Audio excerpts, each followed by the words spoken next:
Welcome to Voices of Change, the podcast where we explore the stories, struggles, and successes behind global development goals. I'm your host, Callie, and we also have Simran and Chloe, and today we're diving into SDG 4, quality education, but through a lens you might not expect, microfinance. In this episode, we explore how financial education isn't just about numbers. It's about empowering women to reclaim agency over their futures. You'll hear the remarkable journeys of women like Asha Kumari and Meena Devi, who stepped beyond societal expectations in rural India to become beacons of change in their communities. Through financial literacy and access to microloans, they helped other women launch businesses, break cycles of dependency, and redefine what's possible. We'll also hear insights from Mitalee Debral, a seasoned HR leader and passionate advocate for inclusive growth. Drawing from her personal experiences with domestic workers, she offers a unique perspective on how education and microfinance are reshaping the lives of women in informal sectors. Stay tuned for a special bonus, an AI-generated segment that expands on more insights with additional stories and reflections.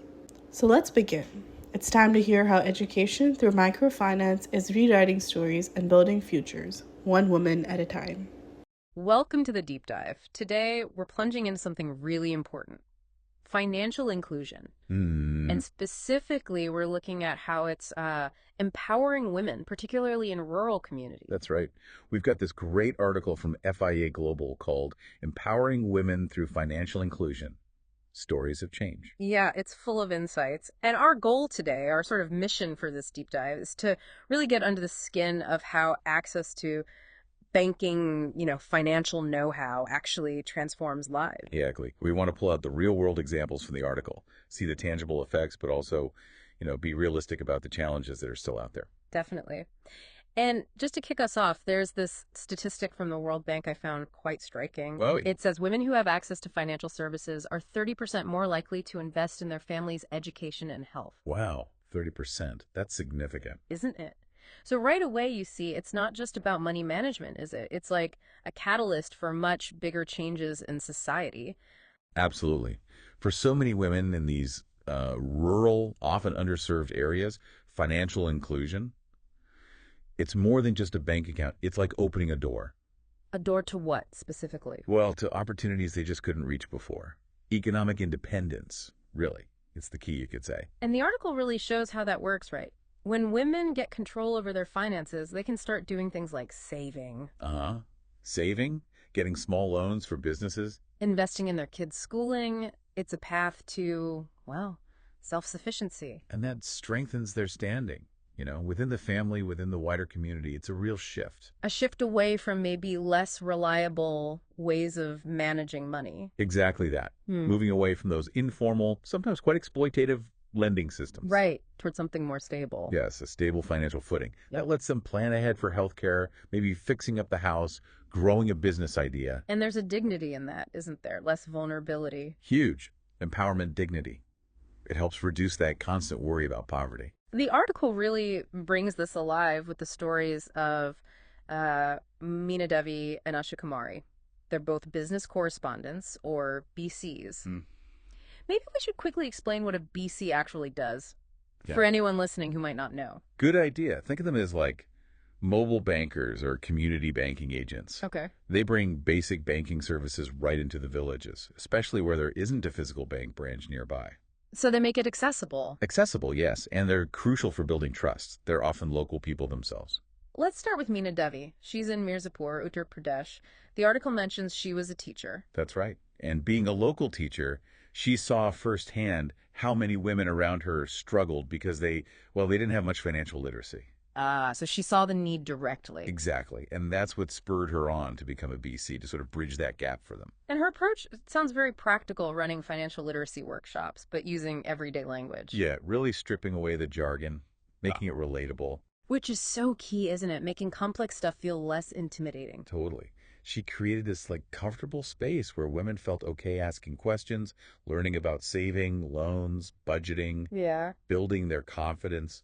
She really used her teaching skills there. Adapting it. Tailoring the information, making finance less scary. And the article highlights a big problem she tackled.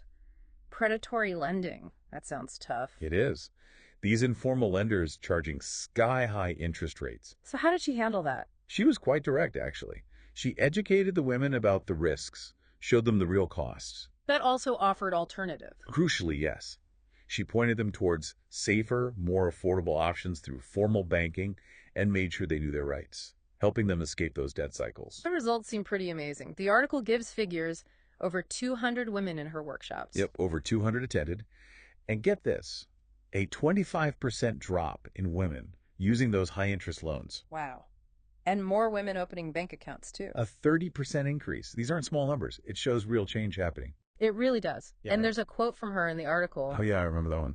Seeing women gain confidence and take control of their financial futures has been the most rewarding part of my work.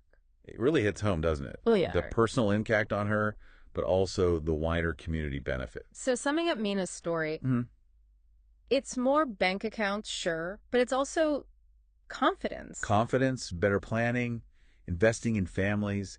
It's proper engagement with the financial system, maybe for the first time. A real game changer, as you said.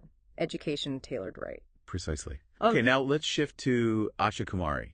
She's in Nagaland, in a remote village called Shakuvi. Right, and the challenges sound quite different there. Isolation, cultural factor. Yeah, very different context. Lack of bangs nearby, obviously, but also maybe fear or hesitation about stepping outside traditional roles, you know? It sounds like Asha understood that landscape well. She did. The article mentioned she had a personal connection, she understood the local culture and the women's potential. That belief was probably vital. And her way in was different too, not starting with finance? No, not at all. She started by just visiting homes, building relationships first. How? Just talking about their dreams, their worries, their needs, finding common ground before bringing up savings accounts or loans. So patience was key, building that trust brick by brick. Absolutely. Yeah. Especially where there might be some natural skepticism about formal systems. It wasn't just about the what, but the how. And then there's that breakthrough story, the young widow she helped. Ah, yes. That's such a powerful example. Tell us about that. Well, Asha helped this young woman get a small loan, just enough to set up a little vegetable stall. Okay. And that one success story, it was like proof. It showed other women what was possible. A very tangible demonstration. A ripple effect, maybe? Exactly. And Asha didn't stop there. She started organizing these informal get-togethers for the women. Not just finance workshops, though. No, it was broader. Yes, they Yeah. learned about money matters, but it was also about sharing stories, supporting each other, building a network. Like a community support system centered around economic activity. You got it. She helped them set up other small home businesses too, weaving, selling food, things like that. So you start to see this shift. Women gaining confidence, not just in the bank, but in themselves. Yes. Trusting themselves, trusting the system a bit more, starting to save for their kids' education, taking small business loans, believing they could be financially independent. That's a profound change in mindset. It really is. And Asha's quote captures that initial uncertainty turning into hope. She says something like, Let me see. I remember being unsure if anyone would even listen to me. But once that first woman took the step ahead, it was like a wave of hope spread through the village. yeah, that's the one. It gives you a sense of that first spark. And again, the impact is measurable. The article mentions over 50 women starting businesses. Over 50 new entrepreneurs, yeah. Mm-hmm. And a 20% rise in women participating in the financial sector there. And just generally, better livelihoods reported, more income, better quality of life. These two stories, Meena and Asha, they're just incredibly powerful illustrations of what financial inclusion can achieve on the ground. They really are. But, important point, they also face challenges. And the article makes clear there are still wider hurdles for many rural women, right? Oh, absolutely. We shouldn't gloss over that. Things like limited mobility, just getting to a bank, can be a huge barrier, time-consuming, costly. And lack of basic education or financial skills in some areas. Yep, that hinders understanding financial products, managing money effectively. And then there are the societal norms. Restrictions on women's roles. Sometimes, yeah. Norms that might discourage them from handling money or making financial decisions independently. And the impact of not having access. Financial exclusion. It's significant. No safe place to save means real vulnerability in an emergency, Dependency on male relatives. which limits autonomy, decision-making power. and it stifles potential business ideas because they can't get that initial credit. So this is where organizations like FIA Global, the source of our article, step in. What are they doing specifically? Well, two key things highlighted are their financial literacy workshops. Like Meena Devi's, but maybe scaled up? Exactly. Designed specifically for women. Breaking down saving, loans, budgeting into simple terms. And the second thing? Training women to become business correspondents, like Meena and Asha. So empowering women to empower other women. Precisely. Creating these trusted local guides who understand the community, speak the language, and can bridge that gap to formal finance. It's a smart model, building capacity from within. It seems very effective. The article mentions thousands trained in financial literacy, hundreds becoming BCs. They're playing this vital role in just helping others get access and manage money better, leading to more stability. So looking forward, what's the outlook? Are we getting there? What challenges remain? Well, progress is definitely being made, but the article is clear. Those cultural restrictions, education gaps, traditional gender roles, they're still very real barriers in many places. And tackling those requires more than just workshops and BCs, presumably. It does. It needs deeper shifts in attitudes, ongoing support systems. It's not just about the tools, it's about the environment they're used in. A long-term game. Definitely. But FIA Global's vision seems focused on that, reaching more women, expanding that network of female BCs, especially in really remote areas, pushing for equal access. Enabling women to really take control of their economic futures. That's the goal. There's that Christine Lagarde quote in the article, too, which sums it up nicely. What's that?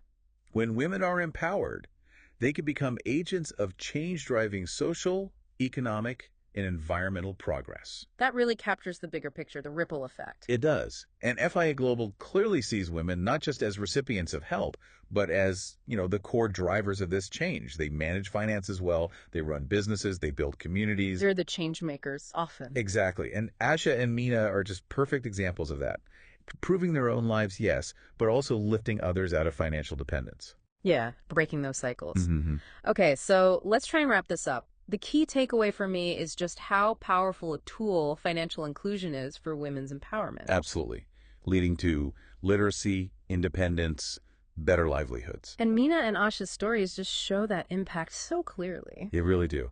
And maybe a question this raises for you listening is, how can we take these lessons about trust, local knowledge, culturally sensitive approaches like Meena and Asha used and apply them elsewhere? Good question. Lessons for other development areas. Potentially, yeah. What can we learn from their success more broadly? And if you want to learn more about FIA Global's work, check out their website or social media. They're on Facebook, Instagram, LinkedIn, Twitter, YouTube, lots more stories there. Definitely worth a look. And perhaps one final thought to leave you with. Go on. In this push for a more equitable world, how can we, all of us, better support and, importantly, scale up initiatives like these? Initiatives that empower people through financial inclusion, unlocking all that potential to build a fairer future. So let's move on to the next part of this podcast, an interview with Mitalee Debral, a leader in marketing and HR who shares powerful insights from her experiences with domestic workers. She speaks on how education and microfinance quietly but profoundly shaped their lives. So, Mitalee, the first question we have is, why do you believe financial literacy is the first step towards true empowerment for women in underserved communities?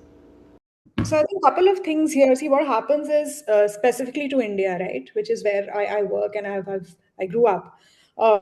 We've had interactions with women from underprivileged background when we have employed them as house helps and domestic helps. What I have seen is, and why it's important, is there are a couple of things which happen at that social strata. One is the male is the primary breadwinner or seen as the primary breadwinner. And at the same time, because of the patriarchal structure, the male of the family takes all financial decisions, right? So any earnings which even a woman is getting in the household, she has to hand over to the male of the family. So she hardly has any economic independence because she is not financially literate, or even not even literate in most of the cases. There are cases of domestic abuse where, of course, she is subjected to abuse at home by the husband or other members of the family, and just because she is not financially literate, she cannot step out of that marriage. So she is forced to resist that abuse. She is not able to make decisions about simple things about her kids' education or health, right? Even if she wants to, ensure that the children continue and, go beyond primary school, become graduates, etc., it requires financial investment.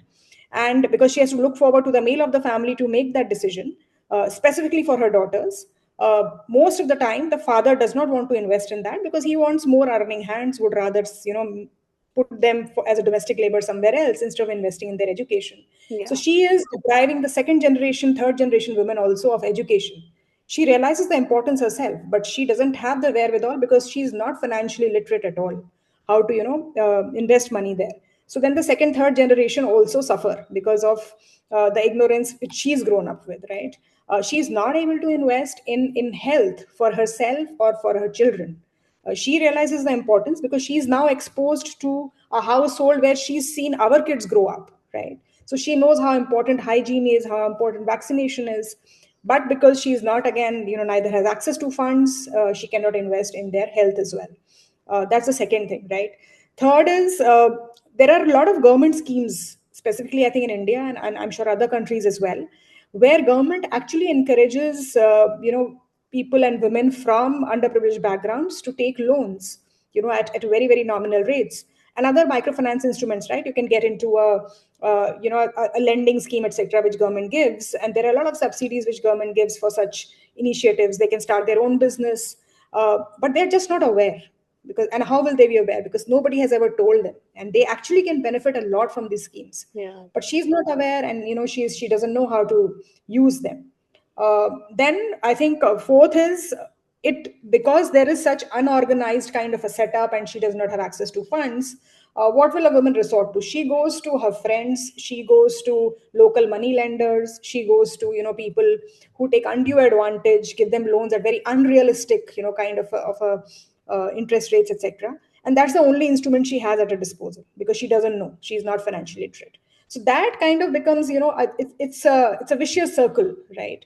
And all this because there is no literacy and there is no financial literacy which is available for them. So I think because of all these, it is extremely important for us to at least start thinking about this holistically, right? How do we solve for this? Yeah. Yeah. Yeah, I think that's a good kind of segue into the next question. But what do you feel like specifically like education has? What impact does that have in the long run? Early education or even a later education have on a woman's perception of her own potential? uh, I think very important. One is at least make them aware of Yeah. how it's going to help them in the long run. They realize that because see, the moment they have their own children, growing up, they don't want them to take up same kind of employment, right? They don't want to limit their potential. So, for example, I'll take example of my domestic help who's been with me for more than a decade now. She has two daughters. She has a husband who doesn't work, has been abusing her for a longest period of time. And when she shared that with us, first thing is we help them at least open a bank account, right? Have a social security number, her Aadhaar card, help her open a bank account so that the husband doesn't have access to her money. Yeah. And then she started investing in that. She has a separate account which husband is not aware of. And she was very clear that she wanted to continue her daughter's education. Now both those girls are now they've done their 12th. One is studying engineering, another one is giving her medical entrance exam. Just because this woman could save a quantum of her money, and we helped her open a bank account, right? So she's been investing in their education. Earlier what used to happen was she would save money and put it and dig a kind of a hole in her house and put that money there, Yeah. right? Which was not viable, of course, and most of the time it got spoiled or the husband found out about it. But the moment she had access to that instrument where she could save, it has earned a lot of dividends for us. So that's where I think those are the things which kind of help. Educate them, tell them, and it really helps, right? And then they ask about other things, right? Once they know that of course there's a bank, I'm getting an interest. There's another person which I know, another person who was employed with me. She was interested in investing in real estate, for example. So she actually, kind of said, she said, Didi, why don't you park a part of my earnings and don't give it to me? But at the end of so many years, I want to invest in a plot, right? And she actually did that. So, Yeah. so she would, and then now she has, at least an asset in her Okay. name, right? Yeah. So things like that. So there is, the moment they get exposed to instruments of microfinance, That's where their interest, and they are actually, and they do want to, right? Because everybody wants to improve their livelihood, their strata in society, specifically for their next generation, right?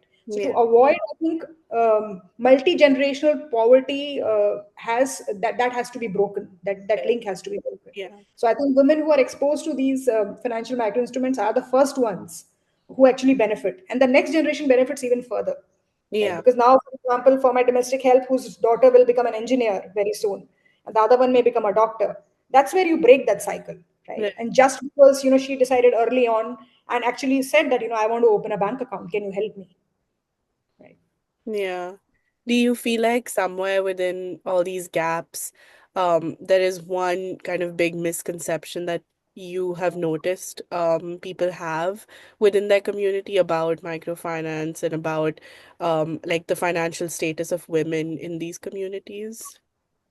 There are, yeah. So there are a lot of misconceptions. See, one is they say that they never think, women are smart enough to handle finances, right? I Yeah. think that's one bias, which is actually not only there in underprivileged, but you would be surprised that, even women who are educated, women like us, right?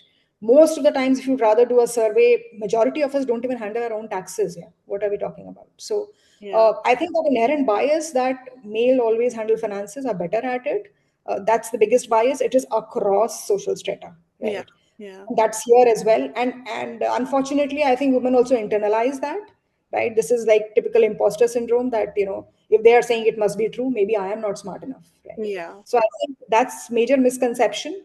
But I see that breaking now, at least, because now that they have access to, for example, digital instruments, right?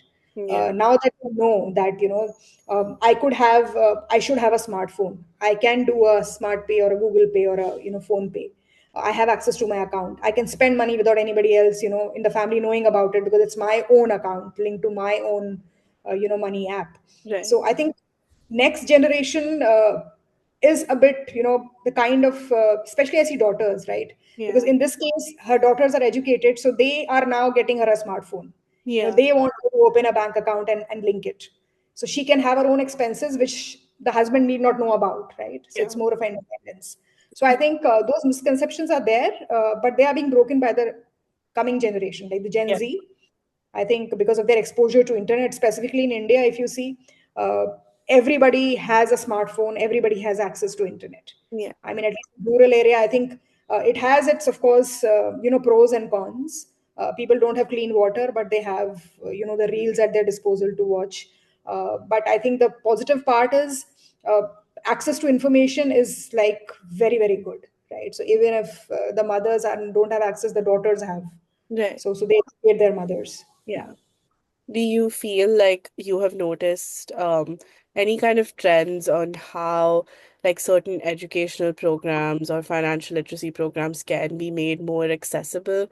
Or is there like anything, any kind of scheme that you've noticed that that has helped in any small way or something that you feel like could kind of benefit this So aspect?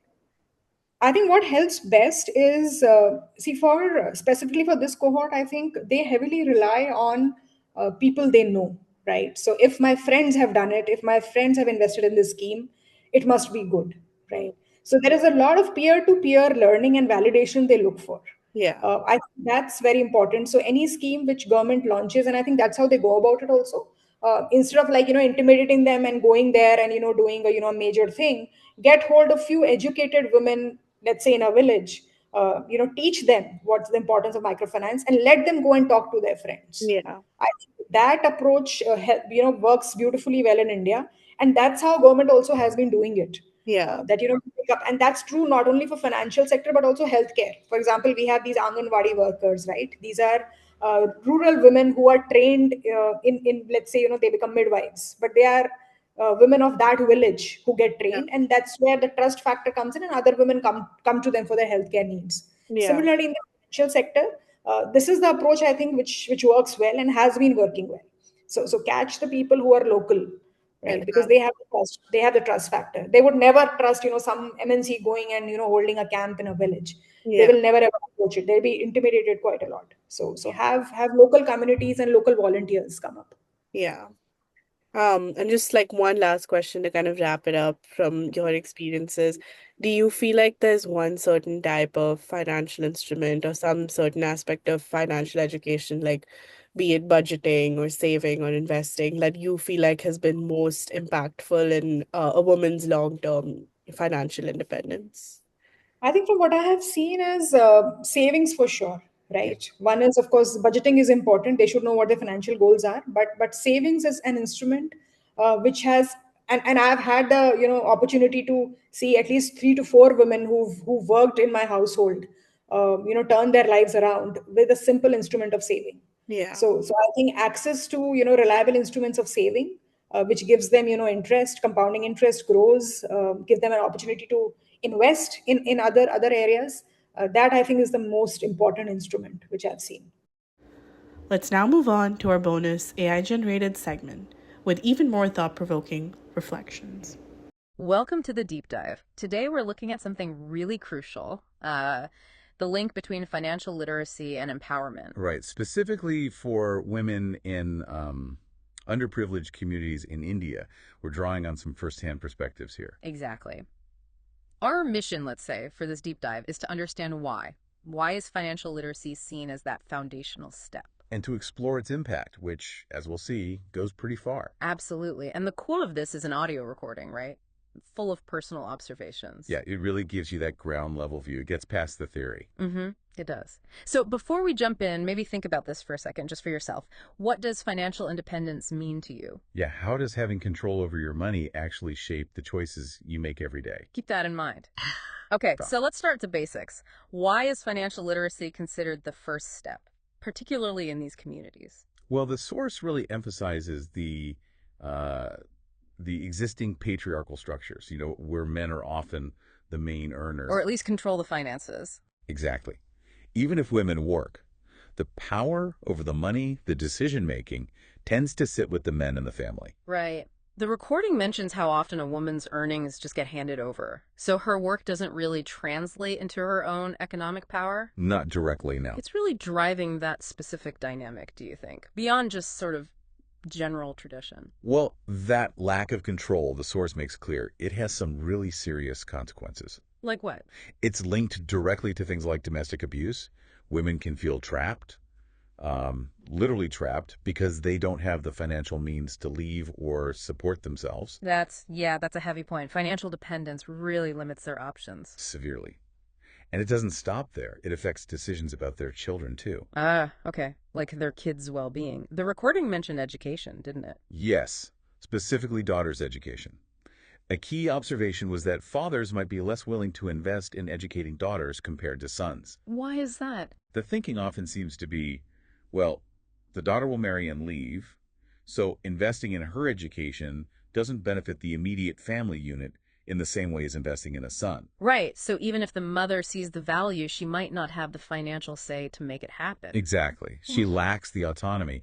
And you have to wonder, what are the specific sort of cultural or economic pressures reinforcing that? And that obviously has long-term effects. It keeps poverty going generation after generation, doesn't it? It really does. If women can't invest in their kids, especially daughters, it just limits everyone's opportunities down the line. So the lack of financial literacy is like a major roadblock to actually moving up. A huge impediment, yeah. Yeah.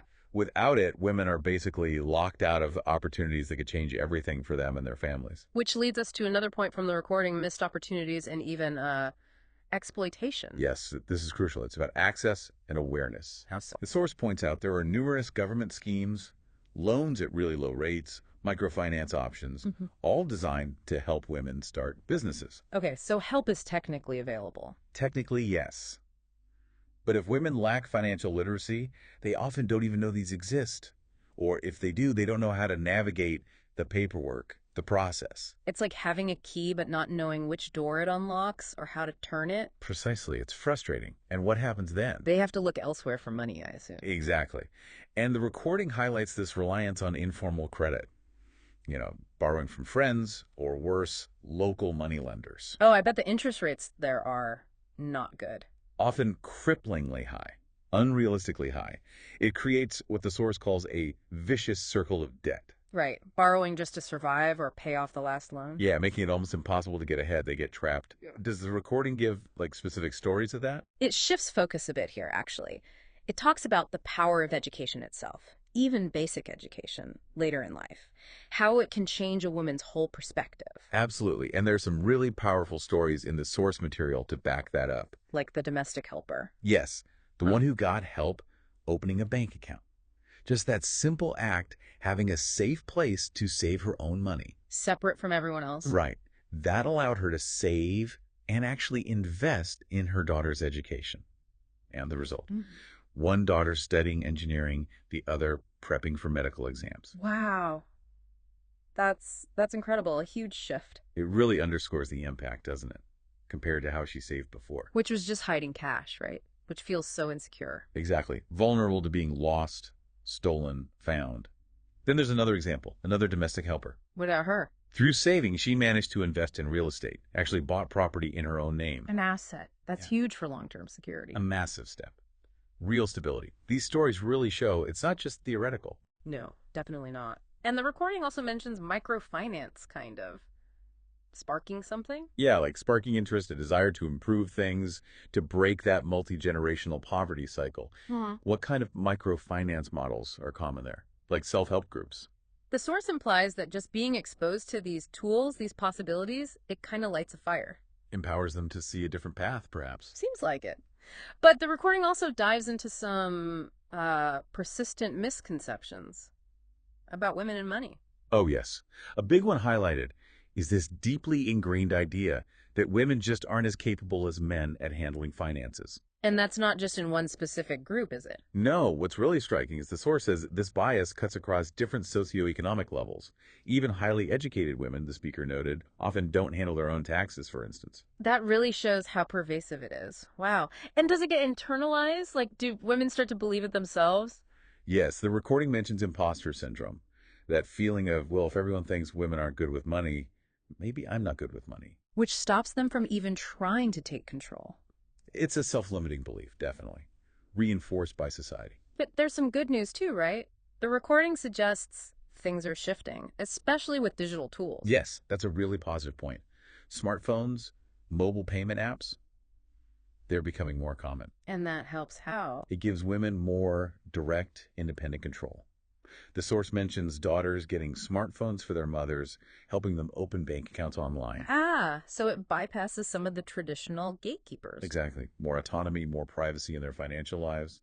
Not every transaction has to be known or approved by someone else. It sounds like technology is helping to sort of level the playing field a bit and challenge those old ideas. It definitely seems to be a factor. So given all this, how do we make financial literacy more accessible? Yeah. The recording had ideas on that too, right? Yeah. A really key point was leveraging existing community ties.